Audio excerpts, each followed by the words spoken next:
찬양 감사합니다. 오늘 시편 34편 8절에서 10절까지 말씀을 중심으로 아둘람의 축복이라는 제목으로 하나님 말씀을 전하도록 하겠습니다.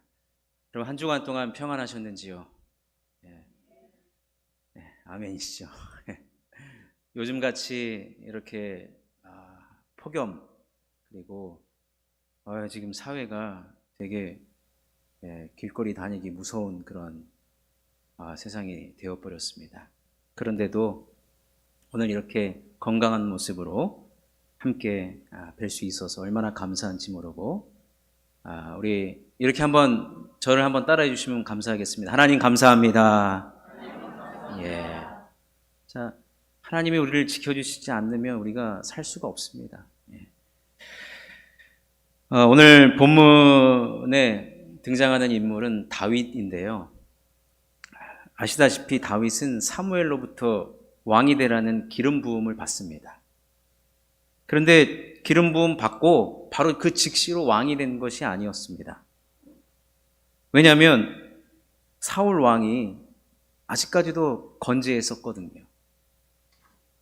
근데 이 사울은 다윗에 대하여서 어떤 마음이 들었냐면 질투하는 마음이 너무나도 그 마음이 시간이 가면 갈수록 더 깊어지고 짙어지는 거예요. 그래서 사울은 앞으로 내 인생의 목표는 저 인간, 저 다윗 내가 죽여야 되겠다. 수많은 군사를 동원하고 수많은 시간을 쓰면서 수많은 에너지를 오직 다윗을 죽이는 것에 그는 사용합니다. 당연히 다윗은 도망칠 수밖에 없습니다. 일단 살고 봐야 되지 않습니까? 도망가는 삶을 살아가다가 다윗이 어디까지 도망가냐면 이스라엘의 당시에 대적 관계였던 이 가드까지 다윗이 도망갑니다. 근데 이 가드는 어떤 곳이냐면 여러분 골리앗 아시죠? 골리앗.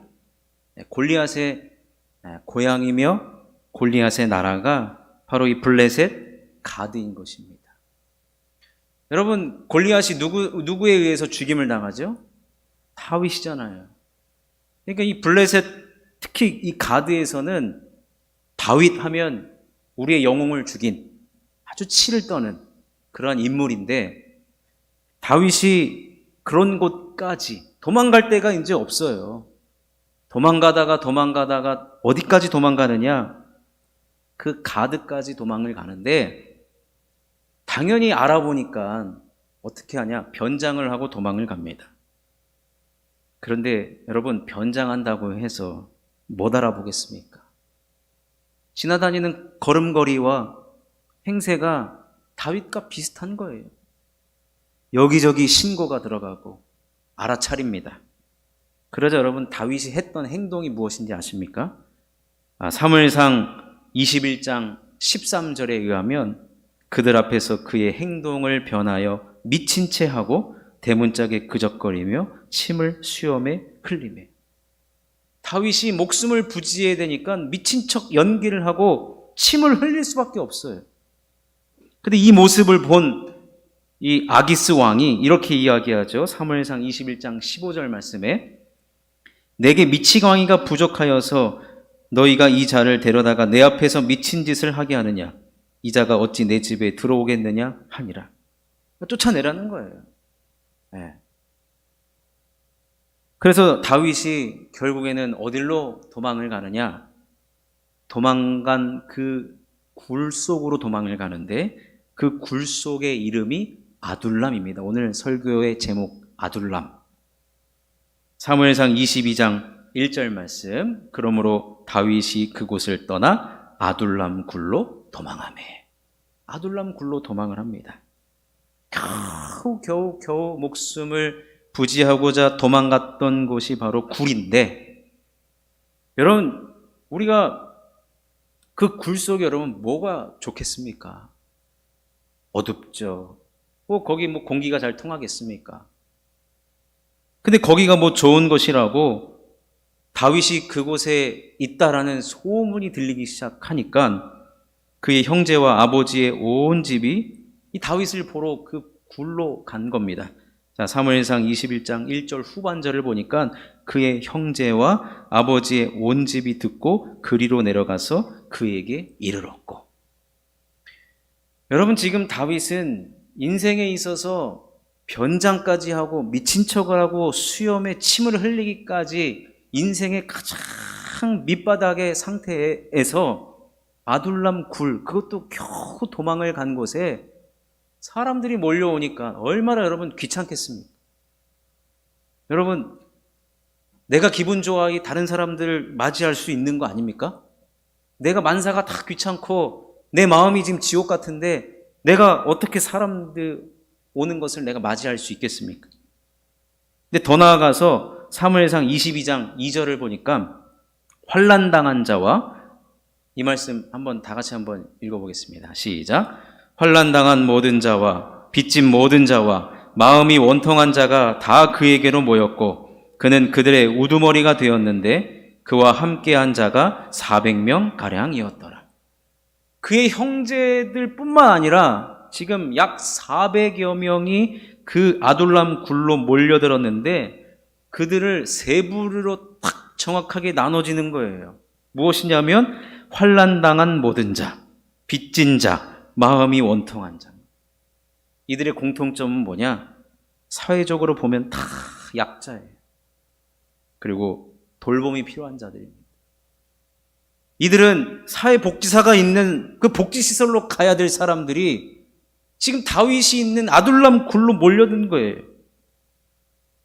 마음에 상처가 있는 사람들, 누구보다도 위로가 필요한 사람들, 누구보다도 먹을 것이 필요한 사람들이 지금 어디로 몰려들고 있느냐? 아둘람 굴로 몰려들고 있다는 거예요. 왜 그러냐? 거기에 다윗이 있었거든요. 여러분, 다윗의 측면에서 생각을 해보면 아까도 말씀드렸지만 그의 현재 자기 모습을 보면은 굉장히 자기 자신을 저주할 만한 상태예요. 그렇지 않겠습니까? 자기 자신의 모습을 보면 이렇게 초라할 데가 없는 상태. 그런데 이런 상황에서 자기 몸 하나, 목숨 하나, 정말로 이 건사하기 힘든 그때에 이 400명, 그것도 사회적인 돌봄이 필요한 400명이 왔으니 아마 다윗은 가슴이 터져버렸을 거예요. 아마 저 동굴 구석에 가서 소리를 막 지르고 싶을 텐데, 동굴의 특성이 뭡니까? 소리를 지르면 울리잖아요. 예, 아마 꾹 참고 또 참고 또 참았을 겁니다.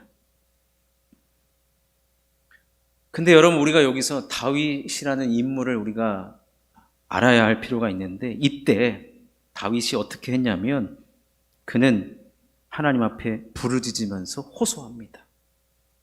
이때 지은 시편이 시편 142편과 57편이라고 여러 주석가들이 말하고 있는데, 142편 1절과 2절을 보면 내가 소리내어 여호와께 부르짖으며 소리내어 여호와께 간구하는도다. 내가 내 원통함을 그의 앞에 토로하며 내 우환을 그의 앞에 진술하는도다. 뭐 하고 있어요 지금? 소리내어 부르짖고 있어요 지금. 하나님, 이게 도대체 무슨 일입니까? 하나님, 저 혼자도 힘든데 무슨 400명을 저한테까지 보내주십니까? 더 나아가 57편 1절과 2절은 또 이렇게 하나님 앞에 기도합니다. 하나님이여, 내게 은혜를 베푸소서. 내게 은혜를 베푸소서. 내 영혼이 주께로 피하되 주의 날개 그늘 아래에서 이 재앙들이 지나가기까지 피하리이다. 내가 지존하신 하나님께 부르짖으며 곧 나를 위하여 모든 것을 이루시는 하나님께로다. 하나님께 부르짖었어요. 저는 이 부르짖음이 아마 진짜 다윗의 인생에 있어서 가장 큰 목소리로 아마 부르짖지 않았을까. 핏대를 세우면서 하나님 앞에 부르짖었을 때, 여러분, 우리들이 하나님 앞에 호소하고 간구하고 부르짖는 것은요, 허공에 메아리 없어지는 소리가 아닌 것입니다.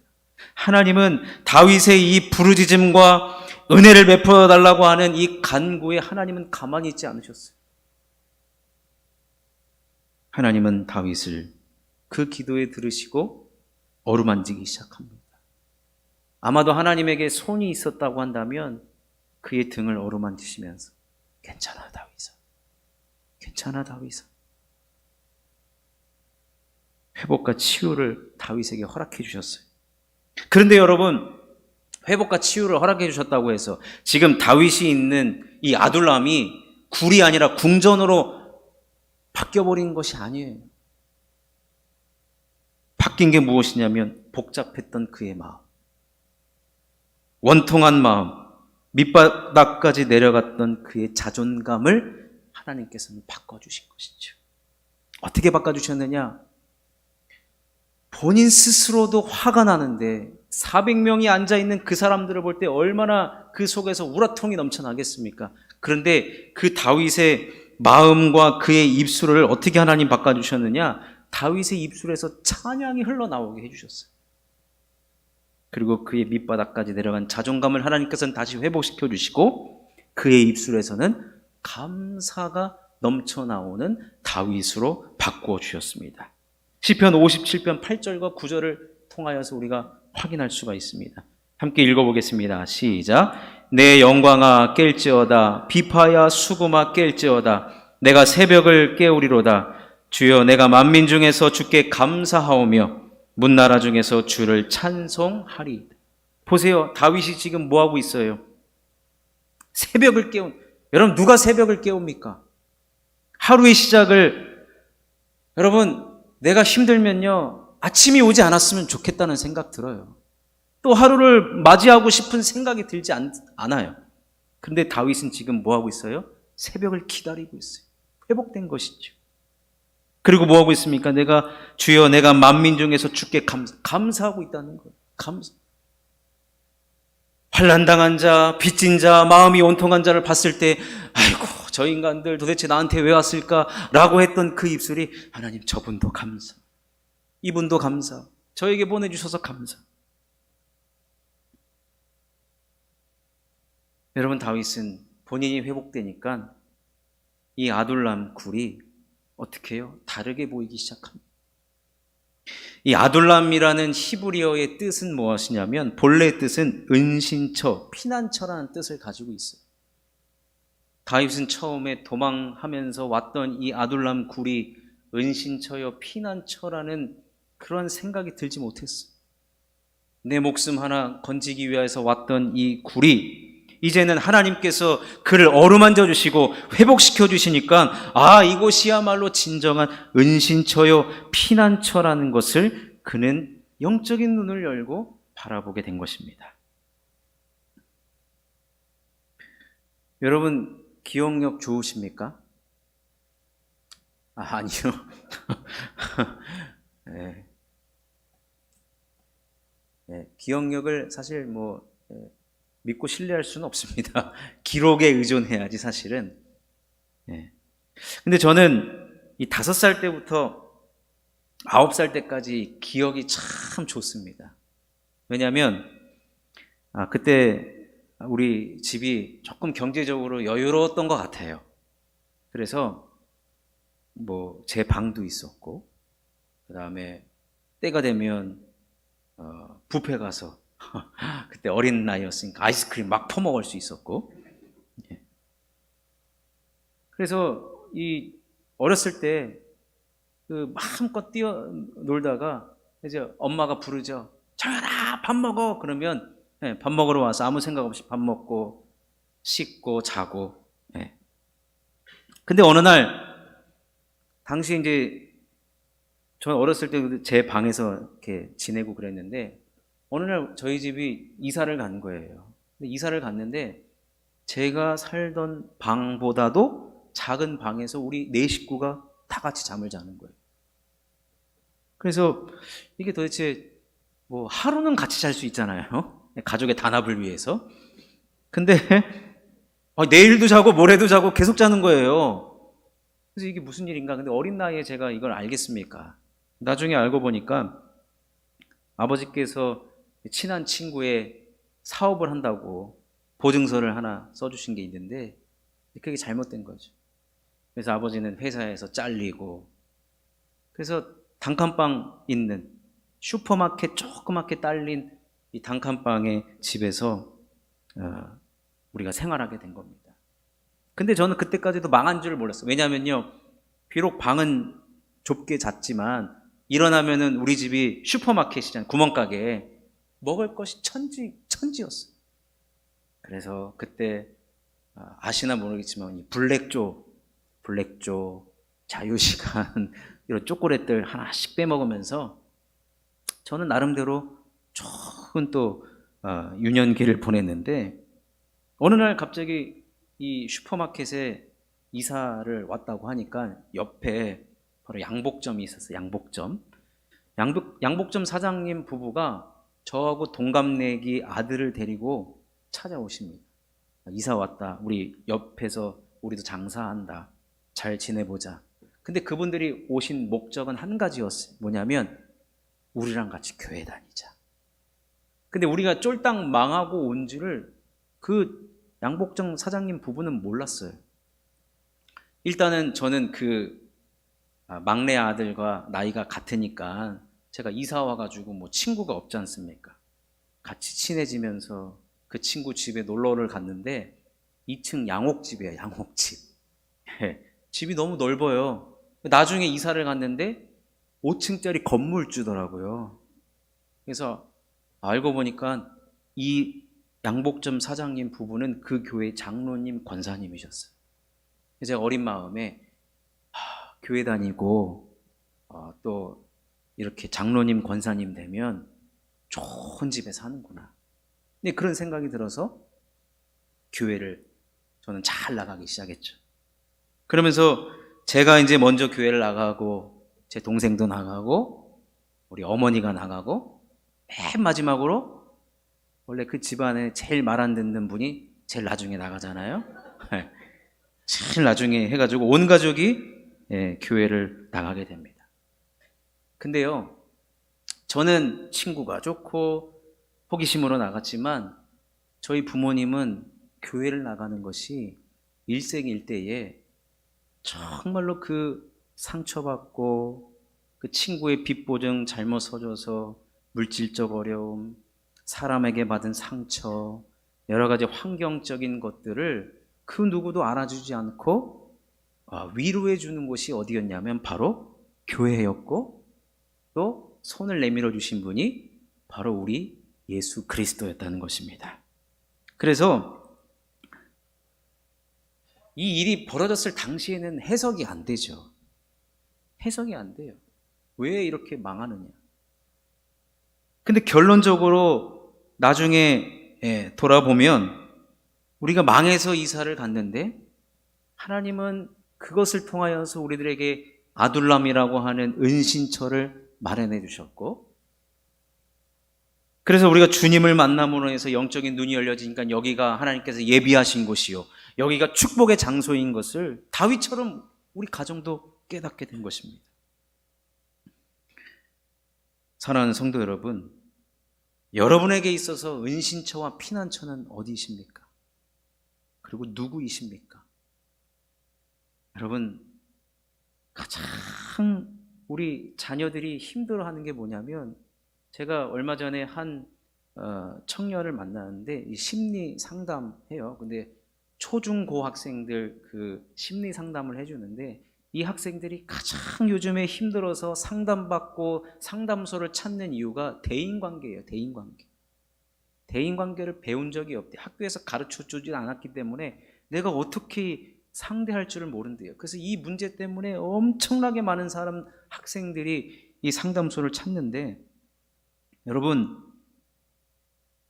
결국에는 우리가 찾아야 될 은신처, 우리의 피난처, 우리의 손을 잡아주시는 분은 오직 예수 그리스도 한 분뿐인 줄로 믿습니다. 그리고 그 그리스도가 머리가 되신 교회야말로 우리의 은신처요, 피난처가 되는 줄로 믿습니다.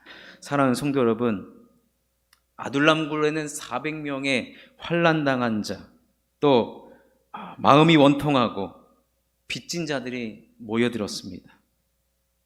우리 가운데 이런 처지의 일을 겪고 계신 성도님들이 계시다면 하나님께서는 이 아둘람도 같은 쉴만한 물가 기회를 예비하셨고 이곳에 나오는 누구에든지 하나님은 회복을 허락하여 주시고 치유를 허락하여 주실 줄로 믿습니다. 자, 그렇다면 구체적으로 이 아둘람에는 어떠한 위로와 어떠한 축복이 있는가? 첫 번째로는 하나님을 경외하여 만족과 자족하며 사는 삶의 축복이 있다는 것입니다. 다윗이 아둘람에서 하나님의 위로와 축복을 경험하니까 그곳에 모인 사람들에게 다윗이 가장 먼저 했던 것이 뭐냐면 하나님 경외하는 법을 가르치기 시작했습니다. 시편 34편 11절 말씀을 읽어보겠습니다. 시작. 너희 자녀들아 와서 내 말을 들으라. 내가 여호와를 경외하는 법을 너희에게 가르치리로다. 그리고 다윗은요 그곳에 모인 사람들에게 하나님을 자랑하기 시작했어요. 34편 2절 말씀입니다. 시작. 내 영혼이 여호와를 자랑하리니 곤고한 자들이 이를 듣고 기뻐하리로다. 그러면서 계속해서 다윗은 그곳에 있는 사람들에게 하나님을 경외하라고 가르칩니다. 여러분 생각해 보십시오. 그곳에 모인 곤고한 자들이 뭐가 기쁨이 있겠습니까? 환난당한 자는 히브리 말로 주크라는 말인데 압박 아래에 있고 스트레스가 굉장히 심한 사람들을 이야기합니다. 여러분 모든 병의 근원이 뭐예요? 스트레스잖아요. 스트레스가 아주 그냥 끝까지 차 있는 사람들이 그곳에 있었고 마음이 원통한 자는 나샤라는 히브리 말인데 빚 갚을 체주들을 많이 갖고 있다는 거예요. 경제적인 어려움을 겪고 있던 자들이 그곳에 있었고 또 빚진 자는 마하르 네페시라는 말인데 억울하고 부당하게 취급받고 있는, 소위 말하는 요즘에 얘기하면은 갑질을 너무 많이 당해가지고 상처를 너무 많이 받은 그 사람들, 여러분 그 사람들이 기뻐할 일이 뭐가 있겠습니까? 그런데 그들이 아둘람에서 다윗으로부터 무슨 얘기를 들었느냐? 하나님 자랑하는 이야기를 들었고 하나님이 어떤 분이라는 이야기를 들었습니다. 이 이야기를 듣고 또 듣고 또 듣고 다윗의 경험한 하나님을 듣고 나니까 또 사실은 다윗은 수중에 지금도 여전히 아무것도 없었어요. 도망자의 신분도 변함이 없었어요. 환경적으로 나아진 것이 하나도 없었습니다. 그러나 그 마음에서 하나님을 향한 그 진정성과 우러나오는 그 기쁨과 그 힘을 주어서 하나님을 자랑하는 그 모습을 보고 나니까 이것이 전달이 되기 시작하는 거예요. 그래서 다윗 마음속에 있는 그 기쁨과 만족과 부족함이 없다라고 하는 그 고백이 아둘람에 있는 모든 사람들에게 전달이 되기 시작한 거예요. 그래서 여러분 그 400명들 공통적인 것이 무엇이냐면 전부 다 세상을 부정적으로 볼 수밖에 없고 왜곡된 시선으로 하나님을 바라볼 수밖에 없는 그들이 다윗으로부터 하나님 경외하는 법을 배우고 하나님 자랑거리들을 듣고 나니까 그들은 하나님을 드디어 제대로 바라보기 시작합니다. 시편 34편 8절에 너희는 여호와의 선하심을 맛보아 알지어다. 그에게 피하는 자는 복이 있도다. 하나님은 선하신 분이구나. 내 시선으로 하나님을 바라봤을 때 왜곡됐을 뿐이지 하나님은 처음부터 나에게 선하신 하나님이구나. 이 고백을 그들이 하기 시작했던 겁니다. 다윗은 시편 23편에서 여호와께서 나의 목자가 되시기 때문에 나는 부족함이 없습니다라고 고백했던 그 고백, 훗날 사도 바울이 그리스도 안에서 나는 만족합니다, 자족합니다의 그 고백이 지금 아둘람에 있는 모든 사람들이 하나님의 선하심을 맛보아 아십시다라고 그들이 고백하고 그들이 그 선하신 하나님을 이제 맛보아 알기 시작했다는 것입니다. 그러니 사랑하는 성도 여러분, 우리도 이 쉴만한 물가교회 아둘람을 통하여서 우리 예수 그리스도로 말미암아 하나님은 선하시다, 하나님은 어떠한 경우에도 선하시다, 우리가 망해도 하나님은 선하시고 우리가 곤고한 일을 겪는다 할지라도 하나님은 선하시고 하나님은 어제나 오늘이나 내일이나 영원토록 선하신 그 하나님을 여러분 맛보아 아시는 그런 축복의 성도님들이 되시기를 주님의 이름으로 축원합니다. 두 번째 축복은 무엇이냐면 사랑하며 섬기는 삶을 배우는 축복이 있습니다. 사울은 다윗이 원수였습니다. 여러분, 근데 반대로 다윗도 사울이 원수였을까요? 여러분, 인간이면 당연히 원수죠. 서로 원수죠. 여러분, 사울은 무엇을 묵상하면서 살아갔냐면 다윗만을 묵상을 했어요. 지금쯤 다윗이 어디 있을까? 지금쯤 다윗이 뭐 하고 있을까? 저기에 군사를 파견했는데 어떻게 해결이 됐나? 온 삶의 에너지를 다윗만 묵상하면서 살아갔습니다. 불행한 인생입니다. 그런데 다윗은요, 반대로, 그럼 다윗도 사울을 묵상했어야 되는데 다윗은 하나님을 묵상을 합니다. 물론 그도 사람이기 때문에 원수인 사울이 밉기도 하고, 여러분, 어느 날 다윗도 사울을 죽일 만한 절호의 기회가 있었어요. 근데 그의 옷자락만 살짝 베죠. 원수 갚는 것을 하나님께 맡겼거든요. 왜 그랬느냐? 다윗이 어떤 사람이었냐면 사랑하며 섬기는 삶을 본인 스스로가 살아간 것입니다. 왜 그러냐면 이것이 하나님을 경외하는 자가 살아가야 하는 삶의 모습이기 때문에 그렇습니다. 어떠한 경우에라도 용서하고, 우리 예수님께서 7번씩 70번이라도 용서하라고 하는 그 말씀, 다윗은 하나님을 묵상했기 때문에 다윗을 용서하고 사랑하고 섬길 수 있었던 것입니다. 그래서 시편 34편 12절과 14절에서는 이렇게 이야기합니다. 생명을 사모하고 연수를 사랑하여 복받기를 원하는 사람이 누구뇨? 내 혀를 악에서 금하며 내 입술을 거짓말에서 금할지어다. 악을 버리고 선을 행하며 화평을 찾아 따를지어다. 여러분, 사랑하며 섬기는 삶이 여러분 쉽지가 않습니다. 무작정 용서하고 무작정 받아들인다는 것 여러분 쉽지가 않습니다만, 아둘람 공동체는 사랑과 섬김이 반드시 필요했던 것이, 주님을, 우리 예수 그리스도를 머리로 모시고 있는 우리 모든 교회에 속한 우리 모두도 우리 주님이 사랑하고 섬기셨다면, 아둘람 공동체가 사랑하며 섬기는 공동체였다면 우리도 반드시 사랑하며 섬기는 삶을 살아가게 해달라고 하나님 앞에 여러분 간절히 매달리셔야 됩니다. 사랑하는 마음을 주옵소서. 섬기는 마음을 주시옵소서. 여러분, 사울을 보면 사울이야말로 이 파괴적인 문화의 대표격입니다. 여러분, 사실 요즘에 TV를 틀고 드라마나 영화를 보면 가장 큰, 제일 만만한 세력이 어딘지 아십니까? 기독교예요, 기독교. 예. 모든 종교가 많은데, 우리나라 종교가 많은데 희한하게 기독교 중에서도 그 사회의 공공의 적이 되는 사람이 누구예요? 담임 목사님이죠. 예. 뭐 요즘에 유행했던 드라마 다 보십시오, 여러분. 기독교가 다 악의 존재로 나타납니다. 악의 존재로. 여러분, 근데 우리가 이 악을 언론에서 또 대중문화를 통해서 표현한다고 해서 그럼 우리가 어떻게 맞서야 됩니까? 강대강으로 가야 됩니까? 그렇지 않아요. 우리 예수님 말씀하신 것처럼 사랑하며 섬기는 문화를 우리는 널리 퍼뜨려야 돼요. 파괴적인 문화의 대표격인 이 사울을 다윗이 어떻게 했습니까? 하나님을 오히려 묵상하고 사랑하며 섬기는 삶을 배우고 우리가 살아가고 있는 곳에서 이것을 실천한다면, 여러분, 지금 당장은 계란으로 바위치기가 될 수 있을 것입니다만, 어느 세월에 하냐고 한다 하지만 이것이 우리의 정체성이고 이것이 하나님께서 원하시는 뜻이라는 거예요.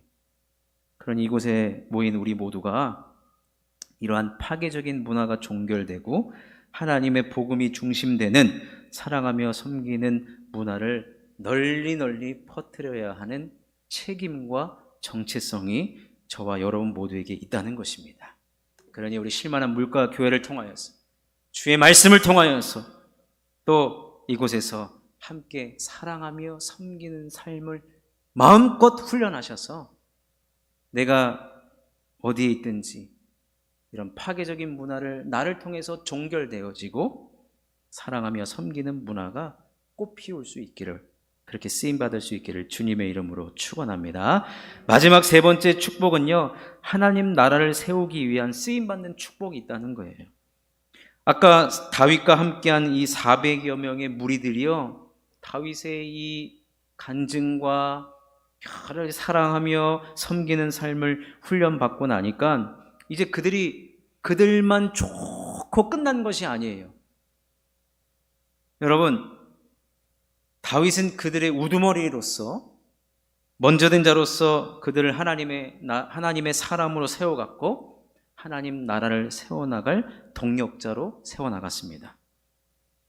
여러분, 이스라엘의 초대 왕이 사울이었어요. 근데 하나님은요, 이스라엘이 주변에 있는 그 왕정 국가와 다른 국가가 세워지기를 원하셨어요. 그것이 뭐냐면 하나님이 친히 다스리는 나라를 하나님 원하셨어요. 그런데 사울을 세워놨는데 이 사울이 어떤 자예요? 내 입맛에 맞는 나라를 건설하고 다스려 갔습니다. 그래서 하나님께서는 사울을 세운 것을 후회하시고, 그래서 결국에는 다윗을 하나님께서 왕의 자리에 세우시는데, 하나님께서 다윗을 먼저 부르시고 함께 하나님 나라와 신정 국가를 이루어 나갈 여러 사람들이 필요했잖아요. 근데 그 사람들을 누굴로 채워나갔겠습니까? 다른 나라에서 어디 가서 돈 줘가지고 용병을 데리고 왔겠습니까? 스카우트를 해왔겠습니까? 머리 좋은 사람, 똑똑한 사람을 세웠겠습니까? 아닙니다. 아둘람에서 훈련받고 회복하고 사랑하며 섬기는 삶을 배웠던 이 400여 명과 함께 하나님은 나라를 세워나가고 이끌어갈 수 있도록 그렇게 했던 것입니다. 얼마나 여러분 영광스러운 일입니까? 환난당하고 원통함으로 가득 차 있고 빚진 자의 삶이었는데 이제는 하나님께서 친히 다스리는 그 하나님 나라에 내가 쓰임받는 일꾼 되었고 그 일원이 되었다는 그 사실, 얼마나 감격스럽겠습니까? 사랑하는 성도 여러분, 우리가 주기도문 외울 때 이 땅에 하나님 나라가 임하기를 우리가 기도하지 않습니까? 하나님의 나라가 이 땅에 이루어지기 위해서는 하나님 뜻에 합당한 하나님 나라를 위해 헌신할, 희생할 사람들이 필요해요. 아무리 AI 시대로 우리가 살고 있다 그래도 하나님 나라를 하나님께서는 AI로 채워가실 생각이 1도 없습니다. 누구를 세워가기를 원하시느냐? 이곳에서 함께 회복되고 치유받고 하나님을 경험하고 또 함께 하나님 나라의 일꾼으로 세워나간 저와 여러분이 아니겠습니까? 그러니 우리는 이렇게 기도해야 됩니다. 하나님 나라를 세워나가는 이 귀한 400여 명의 일꾼에 저도 포함되게 하여 주옵소서. 저도 쓰임받게 하여 주시옵소서. 그래서 저를 통하여 하나님 나라가 이 땅에 이루어지게 하여 주옵소서 라고 우리는 마땅히 그런 간절함을 가지고 기도하며 쓰임받아야 될 줄로 믿습니다. 말씀을 정리하겠습니다. 하나님은 우리들에게 다윗은요 도망가다가 간 곳이 아둘람이었습니다. 근데 우리는 지금 이 영덕동에 중부대로 몇 번째입니까? 제가 주소를 못 외웠는데 이곳에 하나님께서 일찍이 쉴만한 물가교회를 세우시고 아둘람과 같은 공동체로 하나님은 이끌어 오셨습니다. 그러니 이곳에서 여러분 마음껏 하나님 말씀 듣고 은혜 받으시고 마음껏 하나님 주시는 꿈과 비전을 가지고 기도하시고 하나님 나라를 위해 쓰임받게 해달라고 주님께 부르짖을 때 하나님은 쉴만한 물가교회와 그렇게 쓰임받고자 하는 저와 여러분들을 하나님께서는 마음껏 사용해 주실 줄로 믿습니다. 그렇게 쓰임받는 저와 여러분 될 수 있기를 주님의 이름으로 축원합니다. 우리 시간 말씀을 생각하시면서 합심으로 함께